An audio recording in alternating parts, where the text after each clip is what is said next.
नमस्कार दोस्तों, स्वागत है आप सभी का अपने YouTube चैनल पे। दोस्तों, आज हम बात करने वाले हैं प्रधानमंत्री एवं उसकी मंत्री परिषद।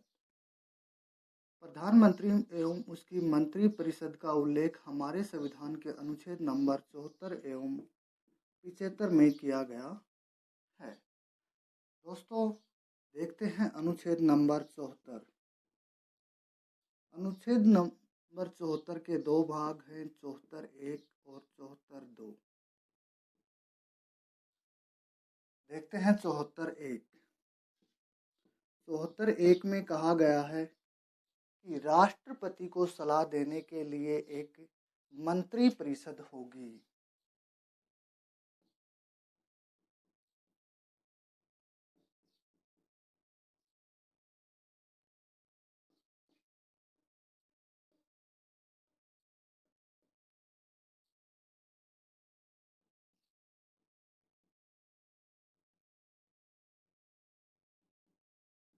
जिसका प्रधान प्रधानमंत्री होगा।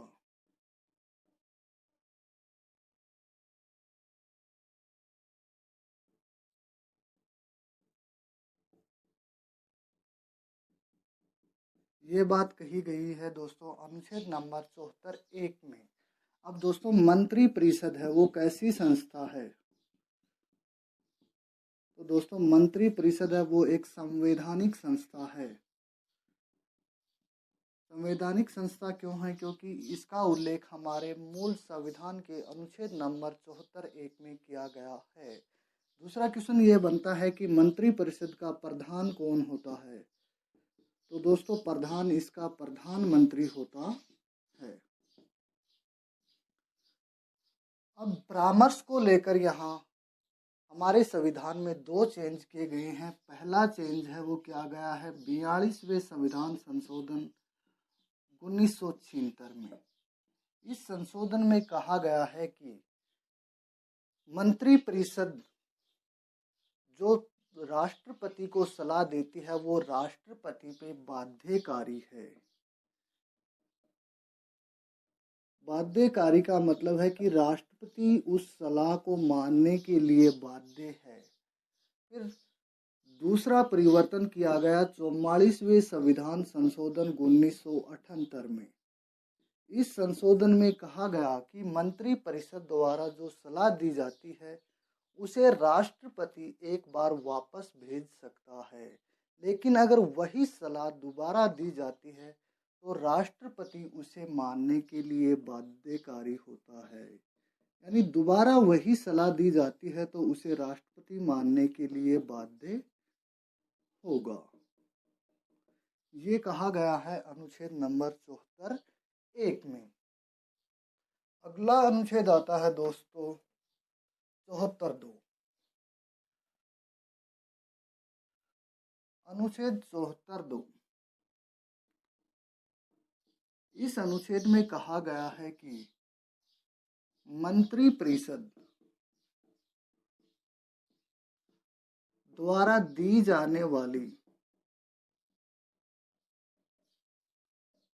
सलाह की जांच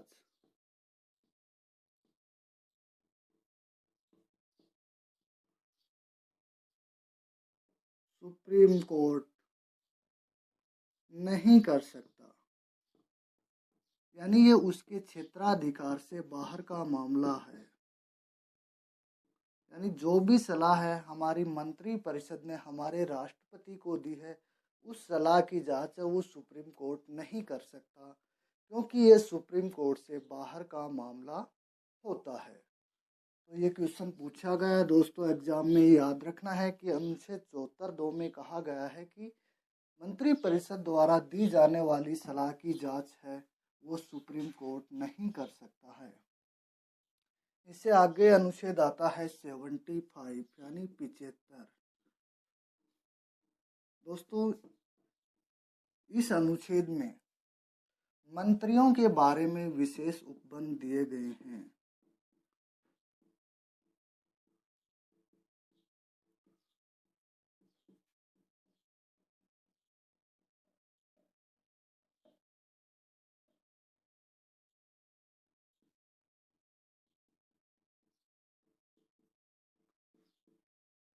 मंत्रियों के बारे में विशेष उपबंध दिए गए हैं। इस अनुच्छेद के 6 भाग होते हैं, कितने भाग होते हैं? 6 भाग होते हैं।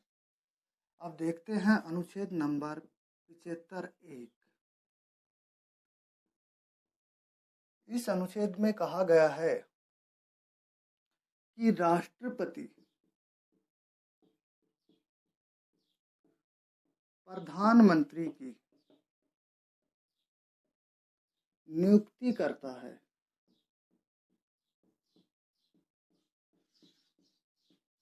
तथा अन्य मंत्रियों की नियुक्ति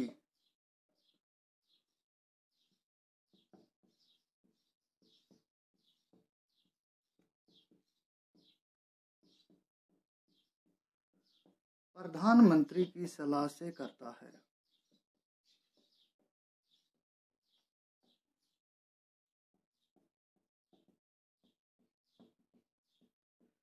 यानी हमारे राष्ट्रपति हैं वो हमारे प्रधानमंत्री की नियुक्ति करते हैं। दोस्तों, एक क्वेश्चन यहाँ से पूछा जा सकता है कि प्रधानमंत्री का निर्वाचन होता है, मनोनीत होते हैं या नियुक्त होते हैं? तो आपको याद रखना है कि प्रधानमंत्री की नियुक्ति की जाती है। किसके द्वारा? राष्ट्रपति के द्वारा प्रधानमंत्री की नियुक्ति की जाती है। यहाँ दोस्तों विशेष पॉइंट में आपको बता रहा हूँ, 91वां संविधान संशोधन 2003 में हमारे मंत्री परिषद का आकार निश्चित कर दिया गया है। कितना कर दिया गया है दोस्तों? तो ये लोकसभा का 15% निश्चित कर दिया गया है। इससे ज़्यादा हमारे मंत्री नहीं बन सकते, 15% से ज़्यादा। इसी संशोधन के द्वारा दल बदल के आधार को निश्चित कर दिया गया है। दल बदल से संबंधित कौन सी अनुसूची आती है दोस्तों? तो दल बदल से संबंधित अनुसूची आती है, वो आती है 10वीं। इस 10वीं अनुसूची को जोड़ने का श्रेय है वो 52वें संविधान संशोधन 1985 के जरिए हमारे पीएम राजीव गांधी को जाता है।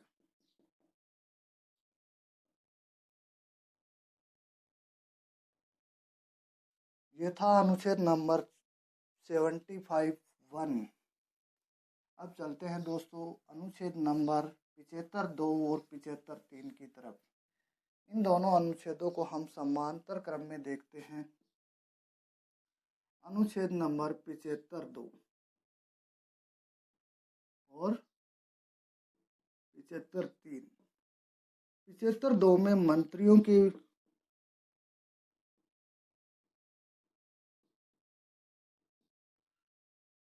व्यक्तिगत उत्तरदायित्व को दिया गया है।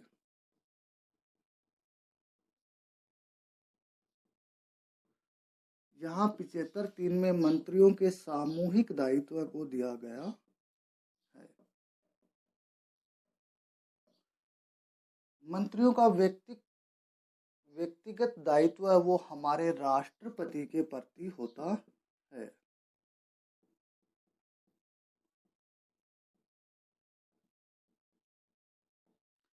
इसी को राष्ट्रपति का प्रसाद पर्यंत का सिद्धांत कहते हैं कि जब तक मंत्री है वो राष्ट्रपति चाहे बना रह सकता है। सामूहिक दायित्व किसके प्रति होता है? लोकसभा के प्रति।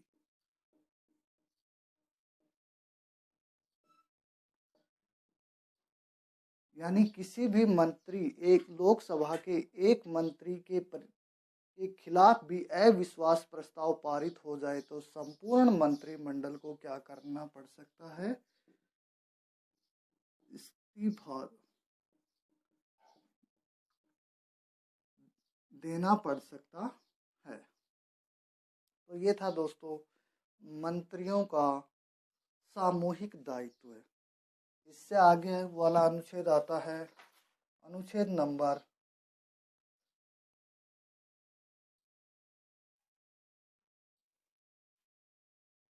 75(4)। इस अनुच्छेद में मंत्रियों की शपथ का उल्लेख किया गया है।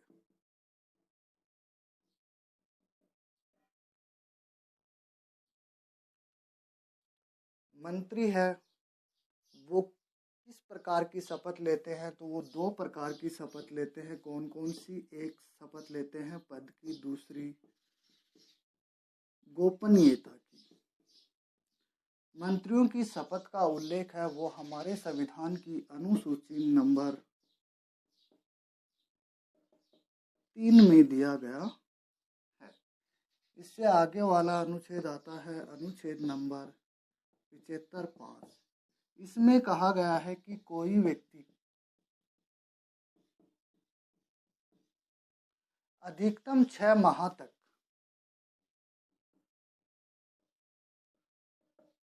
मंत्री बना रह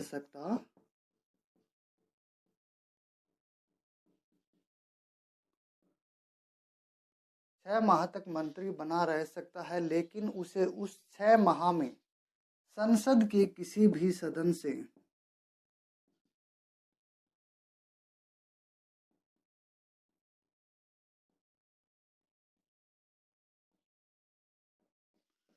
सदस्यता लेनी होगी।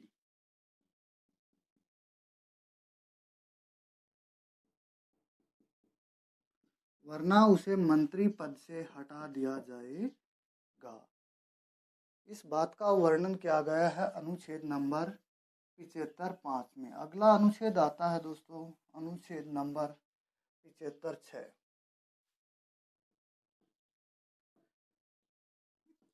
इस अनुच्छेद में मंत्रियों के वेतन भत्तों का उल्लेख किया गया है।